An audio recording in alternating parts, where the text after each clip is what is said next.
Hey everybody, it's me Lone. Hope you've been alright. I know it's been a while again. Every couple of videos I seem to go AFK, but that's just because I'm enjoying my new job, I'm relaxing, playing games, and also there hasn't been that much Starfield or Bethesda news going around at the moment, so it's hard to make videos when there isn't news to make videos on.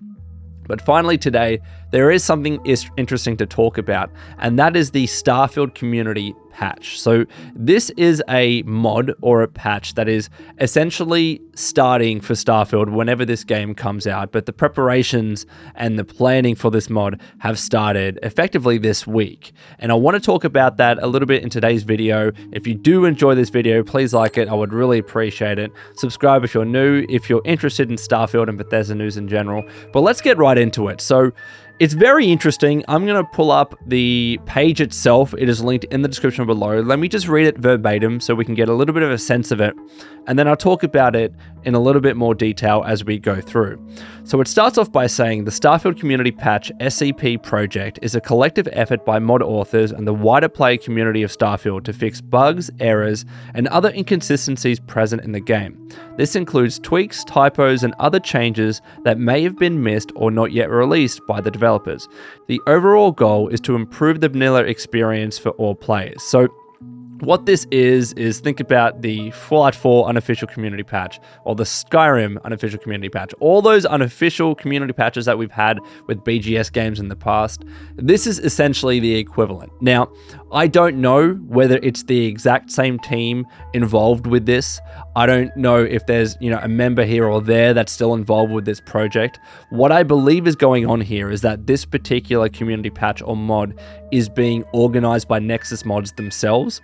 The reason why I say that, there isn't a team list or anything that I can find, but they do have a link to a Discord if you want to check it out on that page. And that Discord is essentially modded or maintained by the Nexus mod team themselves. So I believe that's what's going on there. If I'm wrong, feel free to correct me in the comments below.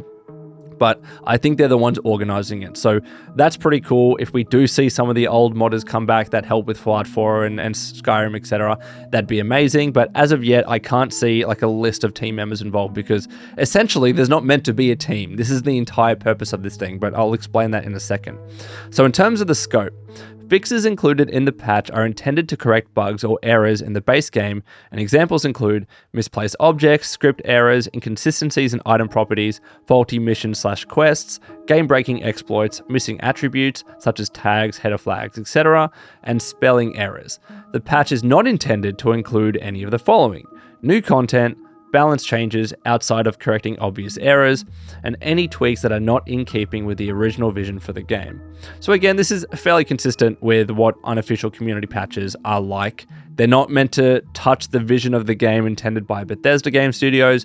It's more like, let's just fix what needs to be fixed that hasn't been addressed yet. And what you found in the past with those unofficial community patches is once BGS actually, if they did anyways, if they did fix a particular fix that was included in an unofficial community patch, that unofficial community patch, more often than not, actually removes that particular fix, so it's not kind of conflicting with it. And also because Bethesda Game Studios fixed it themselves, so they removed their own fix. That's typically how it works anyways. So let's move on. So organization. The community patch is intended to be owned by the community rather than an individual or team. This means it will be open to contributors and the responsibilities for creating the latest build may shift and change over the life of the game. The official releases will be made available on Nexus mods, that link is broken by the way, with more bleeding edge builds shared via GitHub, TBC, or in private testing groups. They might share it in their Discord too, but that's just my guess. There is intended to be a core team of contributors who are likely to be trusted content creators who will manage the merging and applying of the fixes before shipping it to users. The project uses the TBC license, it's obviously not ready yet, which means the patch itself is open source, but any mods that depend on it are welcome to use any permissions or license defined by the mod author. The community patch in whole or in part should never require payment to access. This includes any early access builds. The patch itself will allow donations and will earn reward points via the Nexus Mods donation points scheme. These donations will be distributed as fairly as possible among the core contributors to the project, the details of which should be posted publicly for accountability. So it's an interesting one. Again, because it is going to be made available on Nexus, I do think this is being kind of organized or corralled by Nexus mods themselves, but it's intended to be this community project. There is going to be like a core team. You can't have just, free will, everyone just doing anything like as a community project. There needs to be a core group of people which are trusted, the ones that are actually deciding what goes where, what's being released, and which particular patch or update for this particular mod. Like there needs to be some sort of, group organizing things. You can't just have it going crazy like that. So obviously we don't know what that team is yet. It's probably yet to be decided. And it's probably going to wax and wane and change depending upon who's active at the time. As you know, as most things go in life, modders that are involved heavily in Bethesda Game Studios games tend to, get heavily involved for a few years and then later on they stop modding. That happens all the time. It happens with content creators and YouTubers, and that's just life, right? So that core team that's responsible for the main things probably will change as time goes on. But so long as we have a group of people that are enthusiastic, they know what they're doing, they love Bethesda Game Studios games, they love Starfield, I think we're going to be in for a good time. And then it talks about contribution a little bit. You don't have to be a mod author to contribute to the community patch. There are a few different ways to do so. You can report bugs, you can submit a fix for the game. The processes here are TBC, which is why I'm kind of flying over them.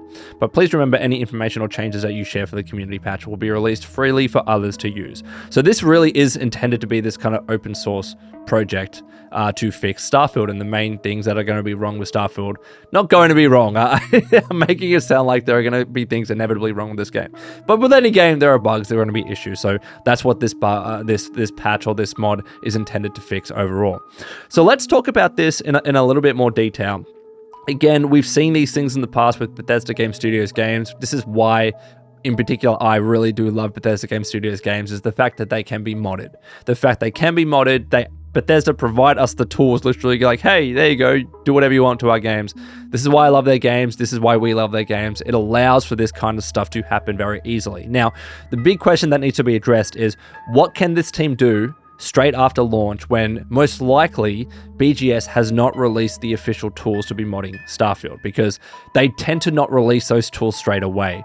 I can't remember how long it took for Fallout 4 and for Skyrim, etc., but it doesn't happen straight at launch. It tends to take a little bit of time. So what can they do until then? I'm not too sure. But modders are very clever. They're very smart. They're going to figure out some things that they can fix without those official tools in place. But Bethesda could actually prove me wrong and release those tools straight away. So we will see what happens with that. So the next topic that we should probably address is the elephant in the room. Why are projects like this necessary? I'm sure that there are people out there saying BGS games are so bad and so buggy that the community for an unreleased game that we don't even know the release date for are already gathering together to start preparing for this inevitability of all these bugs coming in Starfield. Is that actually a good sign? Is that a good thing? Now, on face value, it obviously it doesn't look like the best look, and this is something that Mr. Matty Plays, who I love, he addressed in his video. The thing that I will say though is that, like, even if Starfield came out to be in a very good shape, right, and there were minimal bugs and minimal issues, there are, like any new game release, Bethesda Game Studios aside, there will always be issues, there will always be bugs. But the fact that BGS games can be modded enables the community to provide those fixes, right? The fact that you can't do it in games like let's take a big example, Take-Two with Red Dead. They don't really allow people to mod their game. So if there are issues with those games that go unaddressed by developers, the community can't really step in and be like, hey, we're going to provide those fixes. But with Bethesda Game Studios games, of course you can. They're going to be able to do that. So it doesn't matter how hard and how much QA BGS does, there will be issues. And if there's a community that's there to fix those issues and they have the ability and the tools to do so, they're going to do it. You can't stop it, right? I think the question more so should be is like, to what extent is this Starfield community patch going to be necessary? That's going to be the big thing. And I hope that they don't have much work to do. Like, the fact is, like, when Skyrim was created, there was like 100 devs.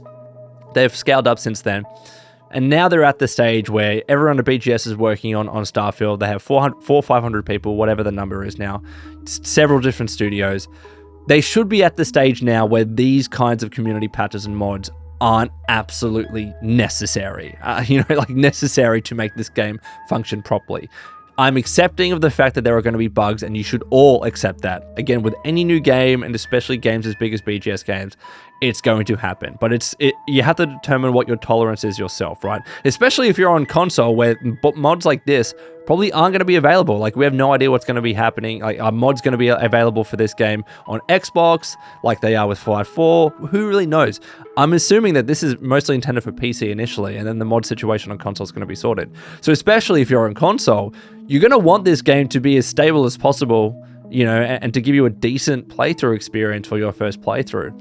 Something like this should just be intended to make the experience a little bit more pleasant. So hopefully that's where the balance is drawn, but we don't know. Like, the game has been delayed, you know, for indefinitely. We don't actually know when this game is going to be released. So clearly there have been issues with it. Clearly there have been problems in development, but hopefully they get there.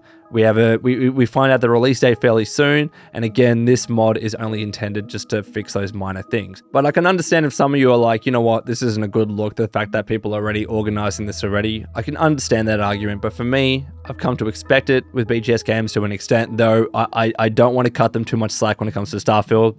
They've delayed it now, they have a big team now, so I do think they need to really crack down and improve the launch experience of this game, especially compared to something like Fallout 76. So I do hope that happens, but thankfully we have people in the community that are able to kind of group think together and work on these fixes that a single developer often can't just do. It's just the reality of games development. It's the reality of QA. I can go on and on about it, but anyways, I hope that it is a smooth experience for everyone involved.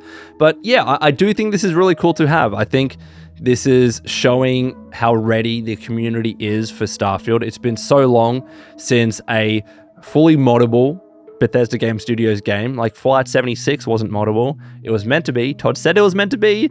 And they kind of just dropped that. Maybe I should make a video on that. Like, they kind of dropped the topic of mods for Fallout 76 entirely.